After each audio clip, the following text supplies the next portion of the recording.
Okay, this is equations for planes and distance. So first thing we want to do is to find the equation for a plane using vectors. So they say here that if you know a point in the plane and if you know a vector which is perpendicular or normal to that plane, then there's only one plane that will satisfy those two conditions. So you can specify the plane with a point and a normal vector. So looking at this picture, we have the point here and the normal vector, and we can say that any point P that satisfies this equation is in the plane. So in other words, P0P, and then dot that with the normal. If you get 0, that means that point was in the plane. If you don't get 0, then let's say the point was down here somewhere, then if you did P0P dot n, in that case those two vectors would not be perpendicular, so you wouldn't get 0.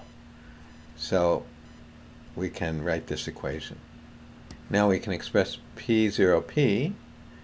Since P is an arbitrary point, we use x instead of without any subscript, and y without any subscript, and so on, z, for P. So if we want to write the vector from P0 to P, the displacement vector, we can write it as x minus x0, x0 being the here, the x-coordinate of P0, and y minus y0 and z minus z0 times I, j, and k. So then, now that we have this part, we can do that dot n. So we are given an n. So our n is ai plus bj plus ck. So we do the dot product of that with this, write that equal to 0, and then we multiply this out. So we get a times this, and b times this, and c times this, and that's what they have here. And then we have a lot of constants here. For example, a times negative x0 is a constant, b times negative y0 is a constant, and c times negative z0 is a constant. So we can just take all of those and form one big constant, call it d. And if you do the algebra here, you get that ax plus by plus cz equals d. So that is the equation of the plane. And notice one thing, and that is a, b, and c are the same a, b, and c from the normal plane, normal vector. So if you have the normal vector, then the left side of the equation, you know how to write it. The d you have to get from the p sub 0 p, or I'm sorry, from p sub 0.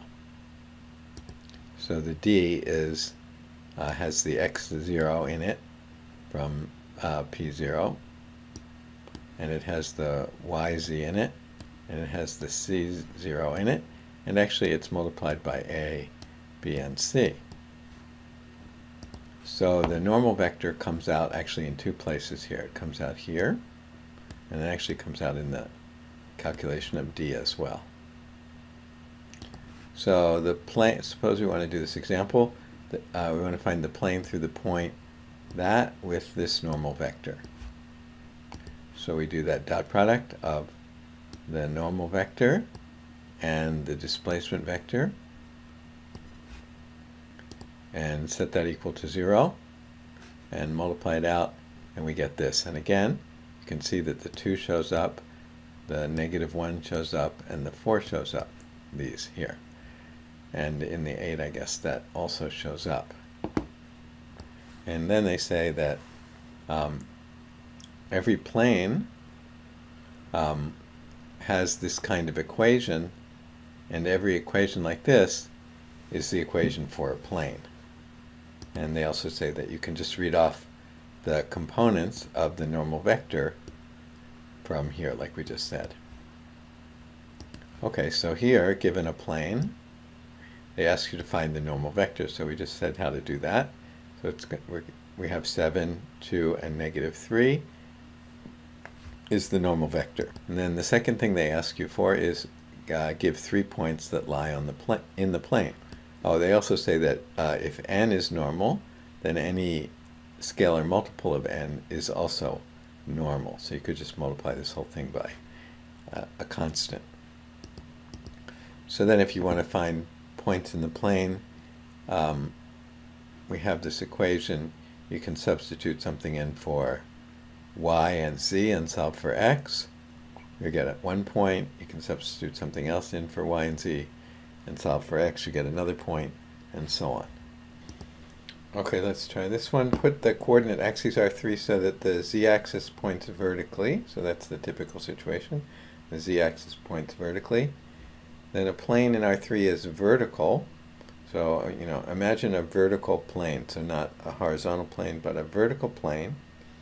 If it's a vertical plane, its normal vector will be horizontal. This means that n has no k component, right?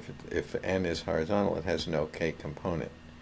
So n can be written in the form like that. It has no k component. So that means that c is 0. And we said that the z component is 0. So we said that the equation of the plane, then remember the equation of the plane looked like this. But c is going to be 0, so the equation of the plane won't have this term, which means it'll look like this.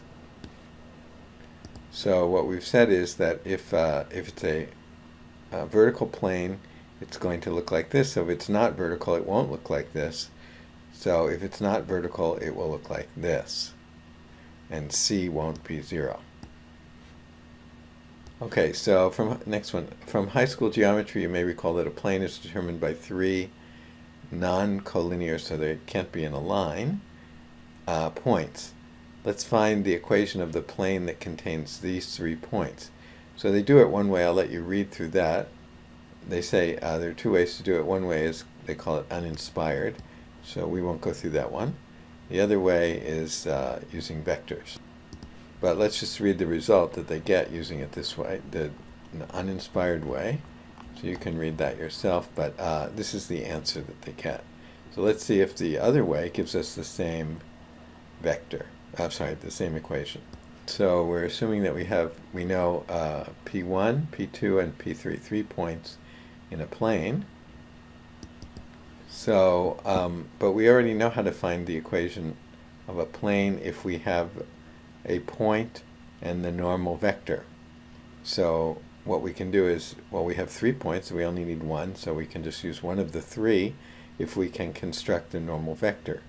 So what we do is we construct this vector, and we take the cross product of these 2, and that will give us a normal. So that's what they do. They create n by taking the cross product of these 2. And these 2 are given here. So remember how to do the cross product. You put ij and k at the top, then you put the first vector, so that's this one, and you put the second vector, that's this one. You do this, you work it out, you get this, which is the normal vector.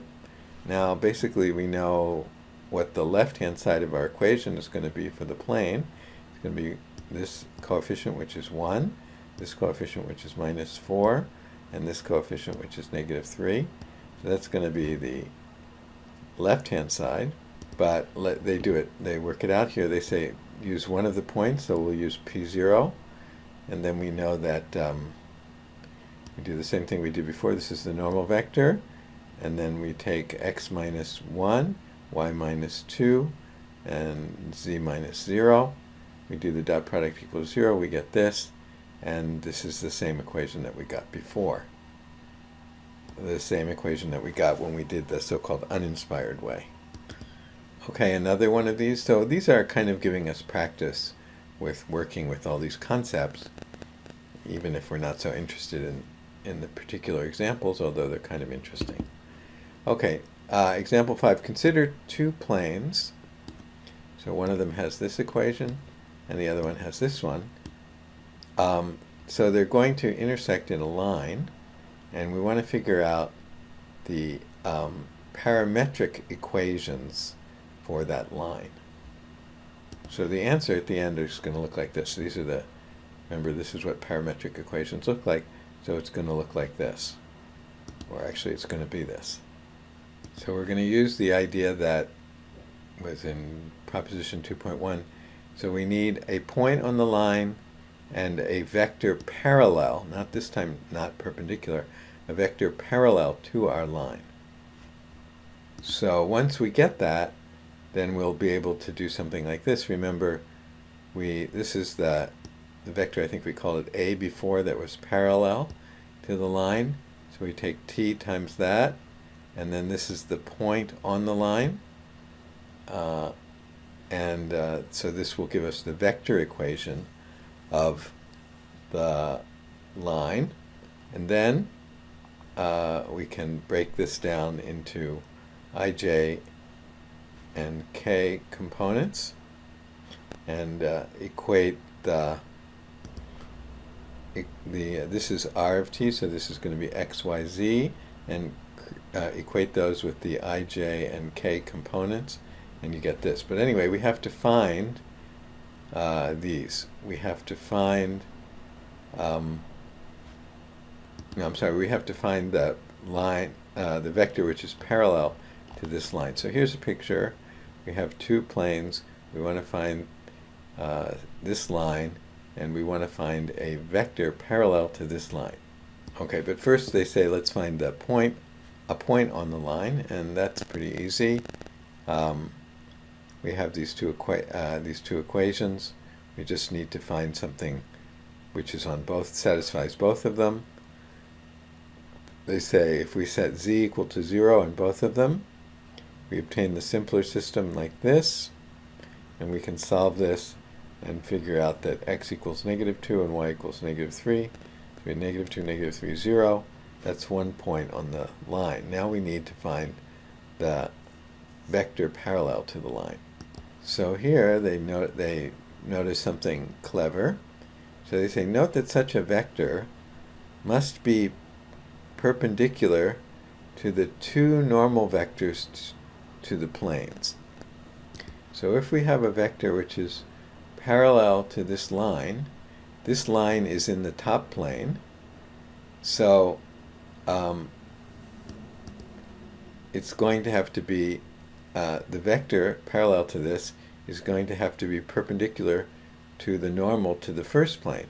But this line is also in the second plane, so it's going to have to be perpendicular to the normal to the second plane as well. So we will need to know what is the normal to this plane and what is the normal to this plane, and we can get that from the coefficients here and the coefficients here. So we get them here. This one, 1, -2, 1, and the other one comes from here. It's this one. And we want a vector which is parallel to this and this, so that means we could say that it should be parallel to the plane determined by these two, which means we can take the cross product of these two, and that will be perpendicular to the plane that these two are in. So that's what they do. They take the cross product, they get this, and so now we have our parallel vector, which we put here, and then we have the point, which didn't have remember we had 0, so it doesn't have a k component, so that's here. And now we can, this is going to be xi, yj, and zk, and these are going to have xi and so on. I'm sorry, these are going to have ij and k components. We set them equal, and we get this. So finally we have the parametric equations for the line which is in the intersection of this plane and this plane. Okay, we want to talk about parametric equations of planes. We just did something similar to that just now, but it was the parametric equation for a line, and we did it in vector form, and we did it in non-vector form. And now we're going to do parametric equations of planes, and let's just look at the answer first. So when we get the answer, it's going to look like this in vector form, and let's compare that with the one for a line. Let's see, can I fit that? So for a line, it looked like we had the constant term here, and then we had multiplying t times this vector here. Now for this one, we're going to get, again, the constant term. We're going to get one vector. We're going to actually get two vectors here. So we're going to have, whereas t could be anything, right? We could put in anything for t, and we'd get a point on the line. Now we're going to have s and t can be anything, and so we can put in anything for s and anything for t, and we're going to get a point in the plane. Okay, so that's the difference that we're going to see when we do. This was for the parametric equation of a line, and this one is going to be the parametric equation for a plane. And then in terms of the standard set of parametric equations, we saw this one before, and now it's going to look like this. So here we just had t in each of these, but now we're going to have a t, but also s. So again, we can fill in s and t any way we want. So like you could put 1 for s and 0 for t, and then same thing here and here, and you'd get an x, y, and z, which would be in the plane. So that's the kind of answer we're going to get. So again, we want to find the parametric equations of a plane.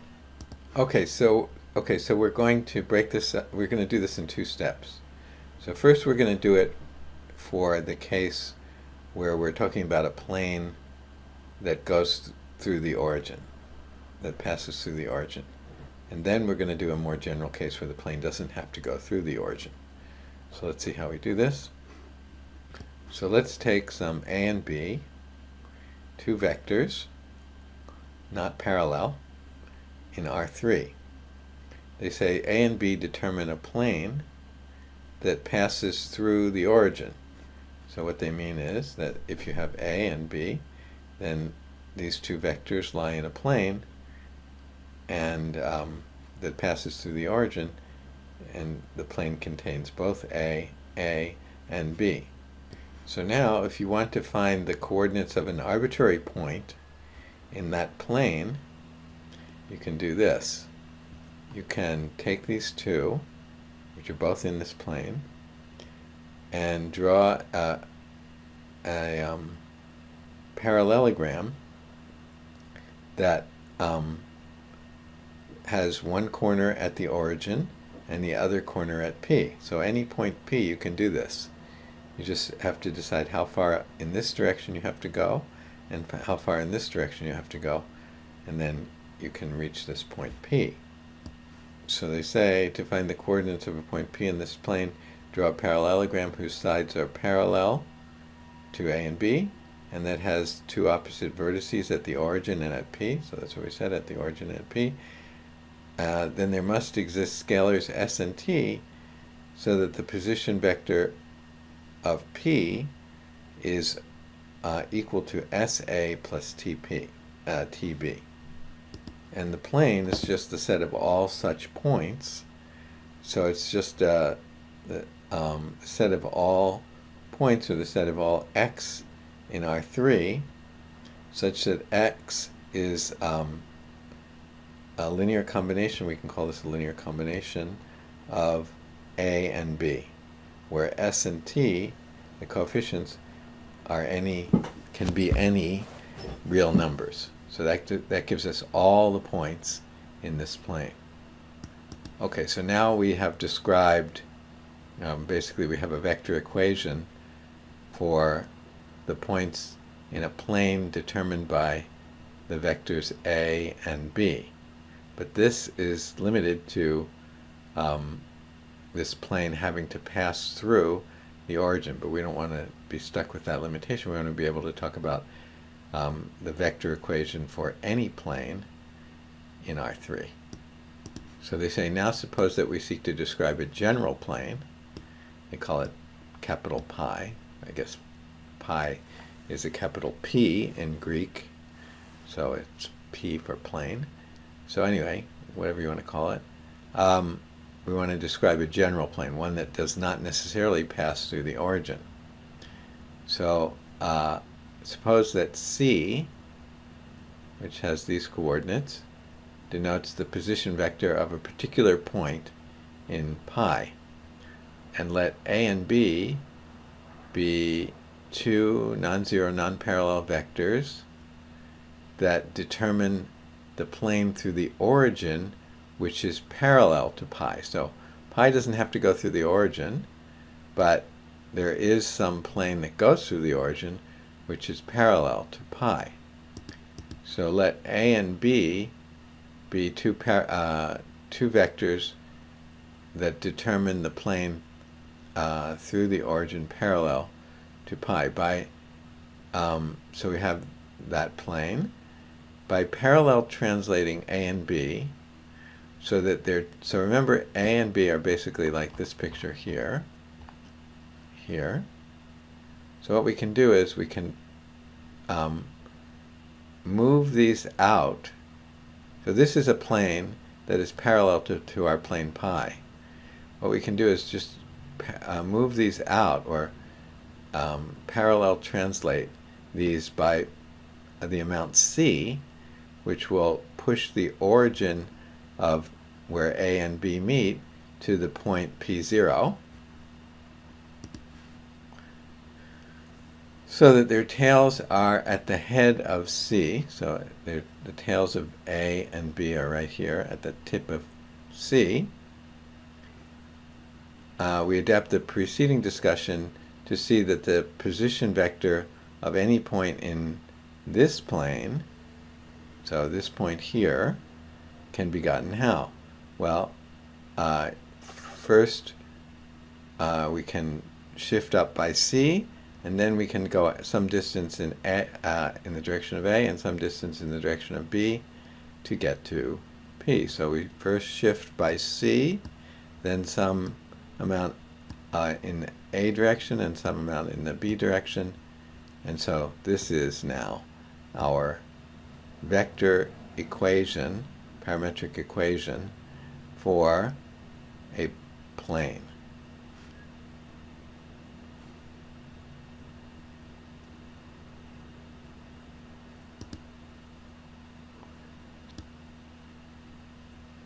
So the plane is parallel. Our plane is going to be parallel to A and also parallel to B. So in that case, then this equation, this parametric equation, is called the vector parametric equation for that plane. And then taking components, we get this. So on this side, we're going to have x, y, and z. On this side, we're also going to have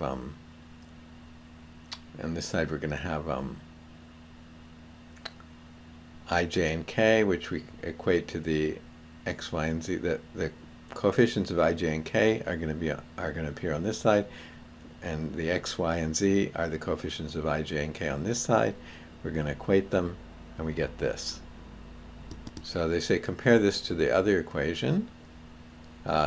We need two parameters, s and t, to describe a plane, instead of a single parameter, t, that appears in the vector parametric equations of a line, because a plane is a two-dimensional object. Okay, we want to do a little more practice with all these concepts by talking about distance problems.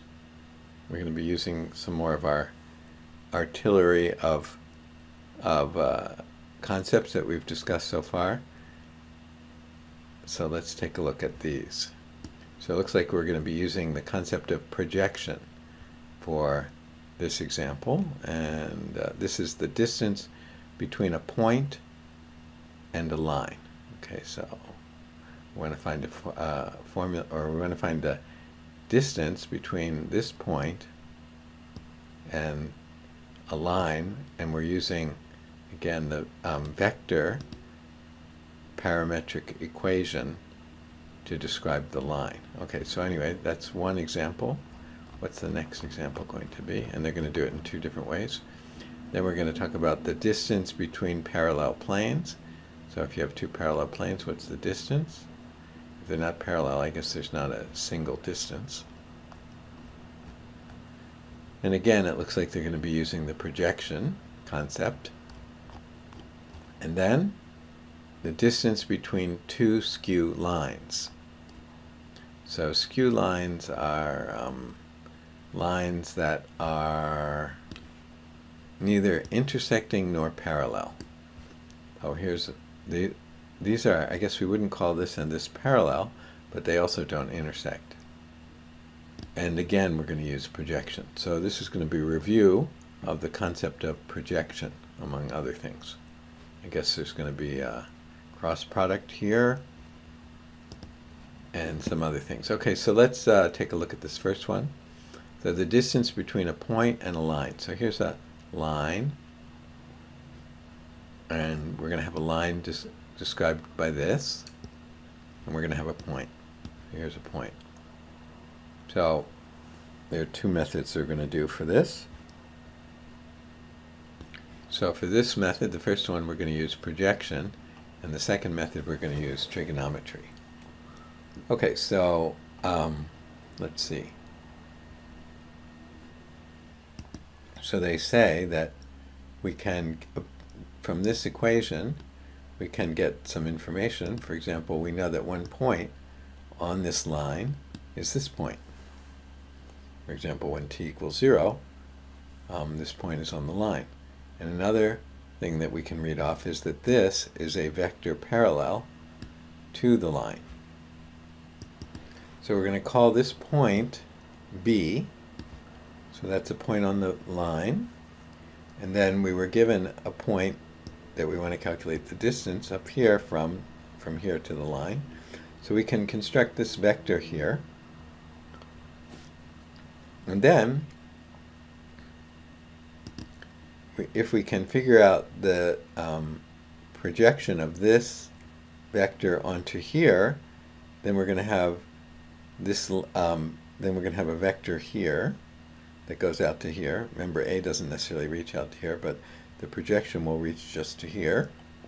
And then we can just subtract this minus this, and doing this means the absolute value, or the length of, no, I'm sorry, this is a vector, and this is also a vector. So we subtract them and we'll get this, and that will be a vector, and then we take the absolute value of that, and that will give us the length. So we have to just get those pieces. So first of all, we need to get this vector here. So that's b p0, which is p0 minus b. Did I do that right? Maybe it's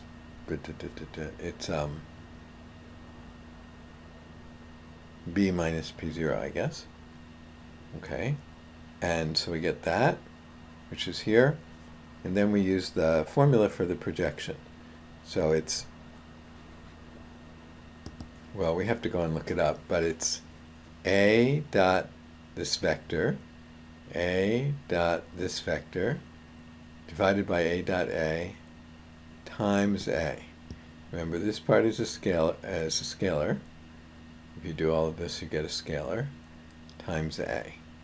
So they do all of that, multiply it out, and we get this for the whole thing. So that is the projection. That's this vector here. So then we take this one minus this one. I'm sorry, what do we do? Yeah, right. We take this one minus that one, take the magnitude, we work it all out, and we get that the distance is the square root of 5. Okay, we can also do the same problem using trigonometry, but I'll let you do that one.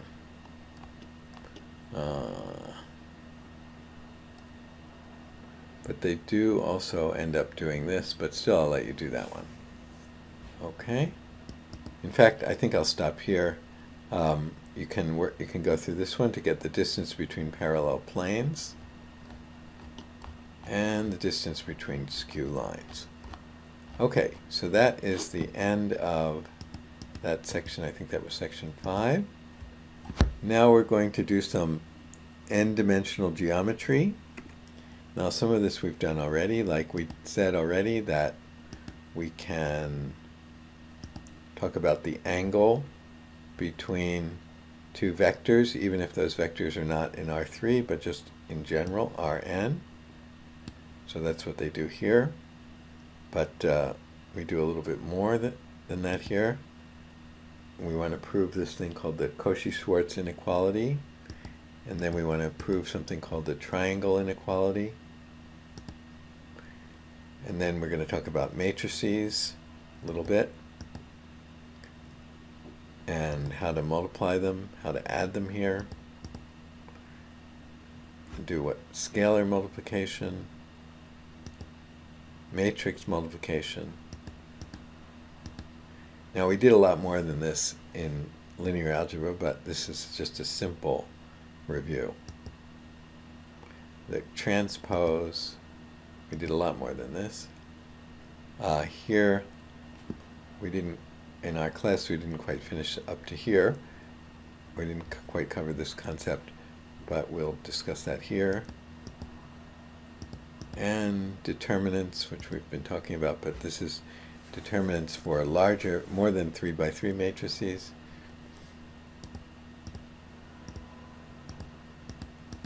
And that's it. Okay, and then we'll have one more section after that in this chapter, and that is working with different coordinate systems.